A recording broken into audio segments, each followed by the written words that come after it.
আরে বন্দা যদি গুনাহ করে মাওলা কি মাফ করবে? মাওলার গফুর আর রহিম নামটা দিয়ে করবে কি? কাজী বন্দা গুনাহ করবে। আল্লাহ এই জন্যই মানুষ বানাইছেন। ফেরেশতারা গুনাহ করে না, কোনো পাপ করে না, মাফও করা লাগে না, চোখেও তাদের পানি লাগে না, কান্দেও না, তওবাও করে না, মাফও চায় না, মাওলার ভালো লাগে না। মাওলা আদম আলাইহিস সালামকে বানাইছেন, আদম আলাইহিস সালামকে এমনভাবে বানাইছেন ভুল করবে, অর্থাৎ মাওলার হুকুমের খেলাপ করবে, আবার দুই চক্ষের পানি সারিয়ে দিয়ে কান্দন লইবে, মাওলার কুদরতি রহমতের এই দিলটাও আনন্দে ভরিয়ে যাইবে। আদম আলাইহিস সালামকে জান্নাতের মধ্যে দিয়েছেন, বলছেন এই গাছটার কাছেও যাবা না। গাছটা না বানাইলেই তুই তো, হ্যাঁ, গাছটা বানাই দিয়ে গেলে গাছটার কাছেও যাবা না।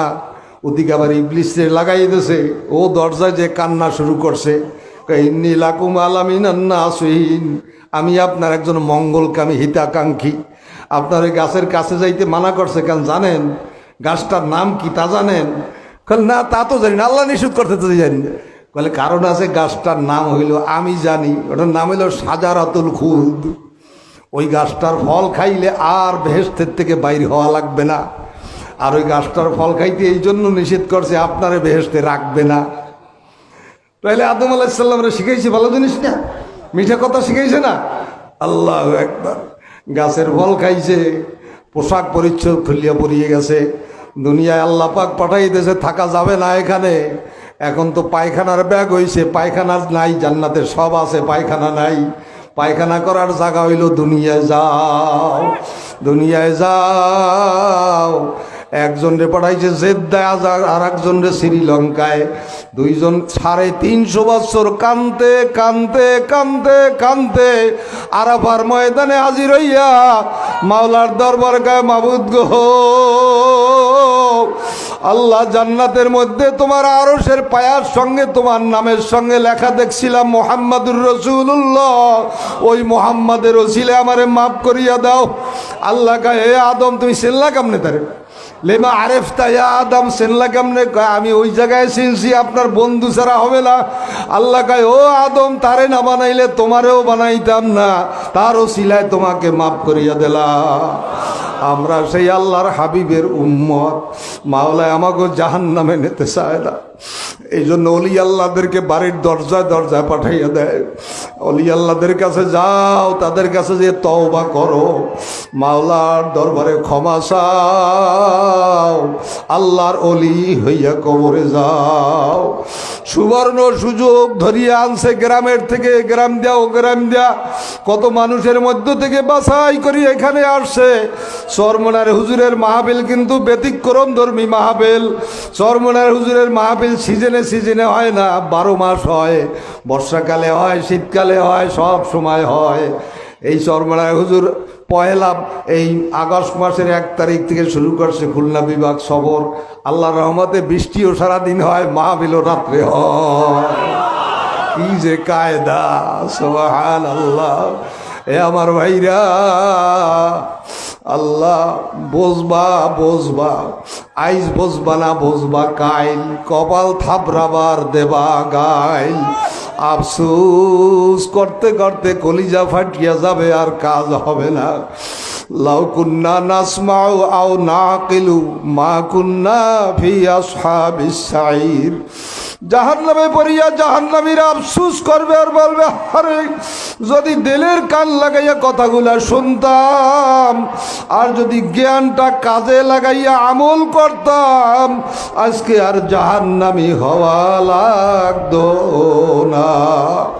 সুবর্ণ সুযোগ যায়, মাওলার দেওয়া জবান দিয়া কত নাফরমানি করলাম, কত মিথ্যা কথা বললাম, কত আজে বাজে কথা বললাম, মাওলায় জবান বন্ধ করিয়া দিলেন না। মাওলার দেওয়া চক্ষু দিয়া কত গুনার দিকে তাকাইলাম, মাওলার চক্ষু অন্ধ বানাইয়া দিলেন না।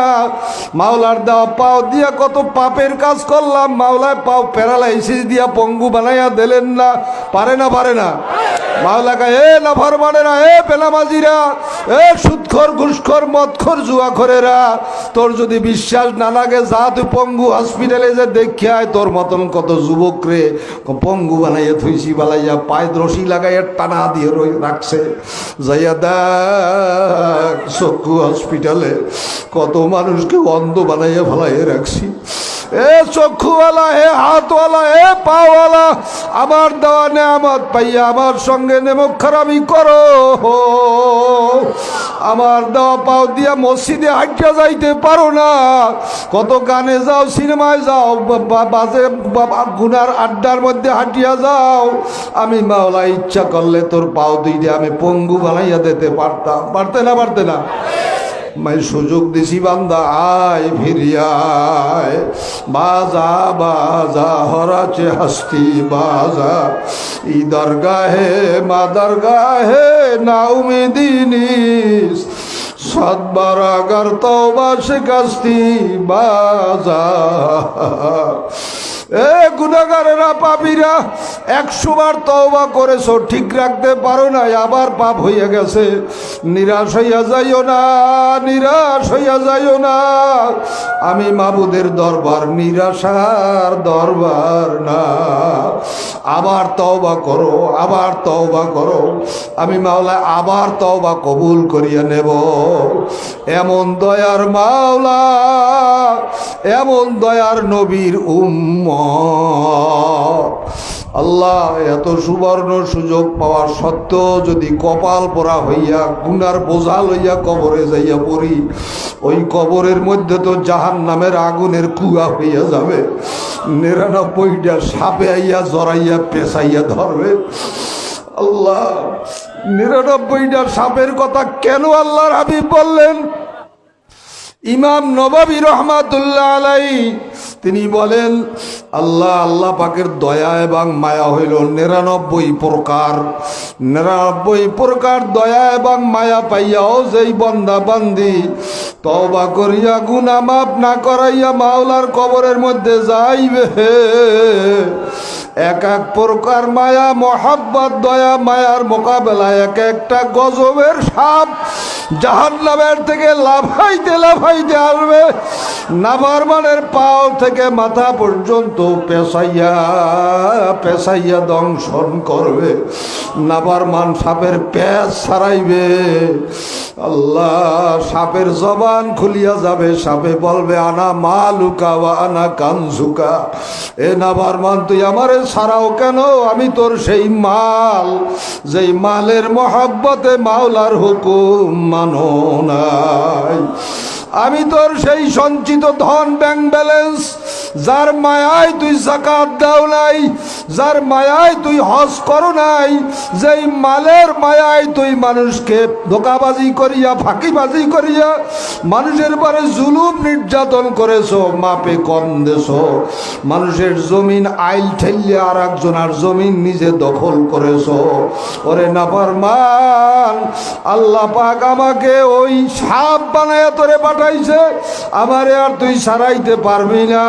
ওই সাপে পেঁচাইতে থাকবে, হাড্ডিগুলা কটমট কটমট করিয়া ভাঙতে থাকবে। কি যে আযাব শুরু হইয়া যাইবে, দুনিয়ার মানুষে টের পাবে না। আল্লাহর হাবিব বলেন, দুনিয়ার মানুষে যদি টের পাইতো, হাট বাজার বন্ধ হইয়া যাইত, অফিস আদালত সব বন্ধ হয়ে যাইত, মানুষ সব পাগল হইয়া যাইত। আল্লাহর হাবিব এক হাদিসে বলেন, লাউ আ'লামু মা তা'লামুনা লা দাহিকতুম কলিলাম ওয়া লা বাকাইতুম কাসীরা। এ আমার উম্মতেরা, আমি নবী কবরে যা দেখি, তোমরা যদি তা দেখতা, তোমরা যদি তা জানতা, জীবনে আর হাসতে পারতা না, জীবনে আর আমোদ প্রমোদ করতে পারতা না। মাওলার দুনিয়ার নিজাম ঠিক রাখা লাগবে, এই জন্য মাওলায় দেখায় না, গোপন করিয়া রাখছে। অল্প কিছুদিনের জন্য মৌতের সময় চক্ষুটা খুলিয়া যাবে, জাহিরি চক্ষু বন্ধ হবে, বাতিনি চক্ষু খুলিয়া যাবে। দেখবা আজরাইল সামনে দাঁড়ায় রয়েছে, মাথাটা আসমানে, পাওড়া জমিনে, এক হাত মর্শেকে আর এক হাত মাগরেবে, চোখ দুইটা পুষ্কুনির মতো নীল রঙের করিয়া ঘোরাইতে থাকবে। কি যে অবস্থা মৌয়াতে হবে, মৌয়াদ কবর মিজান পুলসিরাত হাসরের কথা মিথ্যা হবে না। কি বলেন? আল্লাহ পাকের কালামের ঘোষণা কি মিথ্যা হবে? নবীজির কোনো একটা কথা কি মিথ্যা হবে?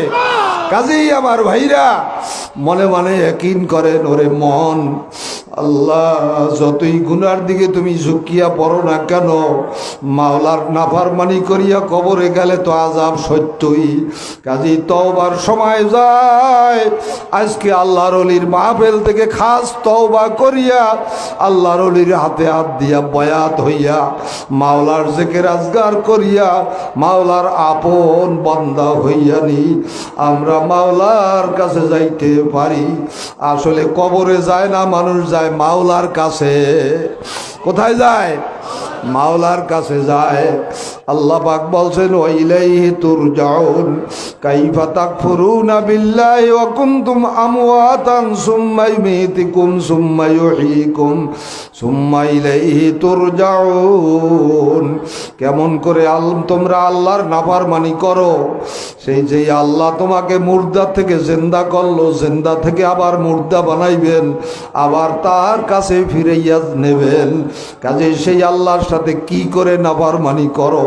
কাজেই আমার ভাইরা মনটা ফিরাইতে পারি না। মনে চায় নামাজ পড়বো, কিন্তু নামাজ ছুটিয়া যায়, পারি না ঠিক মতন পড়তে।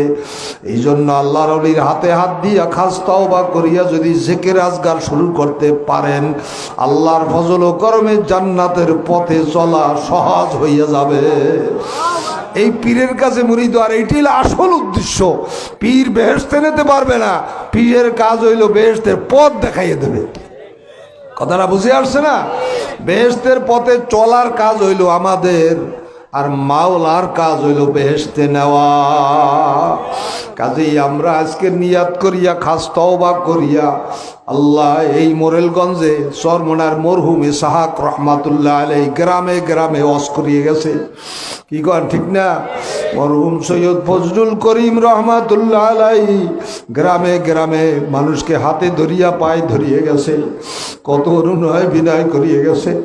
বলছে, বাবারে তুমি যদি বলতে পারো হুজুর আমার পায়ে ধরলে আমি আর গুনাহ করব না, আমি আল্লাহর কসম করিয়া বলতে পারি 100 বার তোমার পায়ে ধরতে রাজি আছি, তবুও বাবা গুনাহের কাছেও যাইও না। এরকম বলিয়া গেছে না, যায় নাই? কাজেই আমার ভাইরা, তার আবার আওলাদ বর্তমান পিসা হুজুর আলহামদুলিল্লাহ সারা দেশের মানুষ এখন তার দ্বারা এমনভাবে উপকৃত হইতেছে। কত মদখোর, জুয়াখোর, কত পাপী আল্লাহর ফজলে তার মজলিসে সহবাতের বরকতে আল্লাহ ওয়ালা হইয়া যাইতেছে। এই জন্য আমি অনুরোধ করব, এশার নামাজের পরেই কিন্তু পিসা হুজুর বয়ান করবেন, বেশি রাত্র হবে না। কাজেই আপনারা এদিক সেদিক আর থাকবেন না, এশার নামাজের সঙ্গে সঙ্গে বসে যাবেন। আল্লাহ পাক রব্বুল আলামিন যেন আজকের এই মাহফিল থেকে আমাদের সকলের গুনাহ খাতা ধুইয়া মুইসা পাক সাফ করিয়া আমাদের নামটা আল্লাহ পাক বেহেশতের খাতায় যেন উঠাইয়া দেন। জোরে বলেন আমিন। আল্লাহ পাক যেন মাহফিলকে কবুল করে নেন। এই মাহফিলের জন্য যারা চেষ্টা খাটনি মেহনত করতেছে, করবে, আল্লাহ যেন সকলকে কবুল করে নেন। সকলে বলেন আমিন। ওয়া আখিরু দাওয়ানা আলহামদুলিল্লাহি রাব্বিল আলামিন। এশার আযান কয়টায়?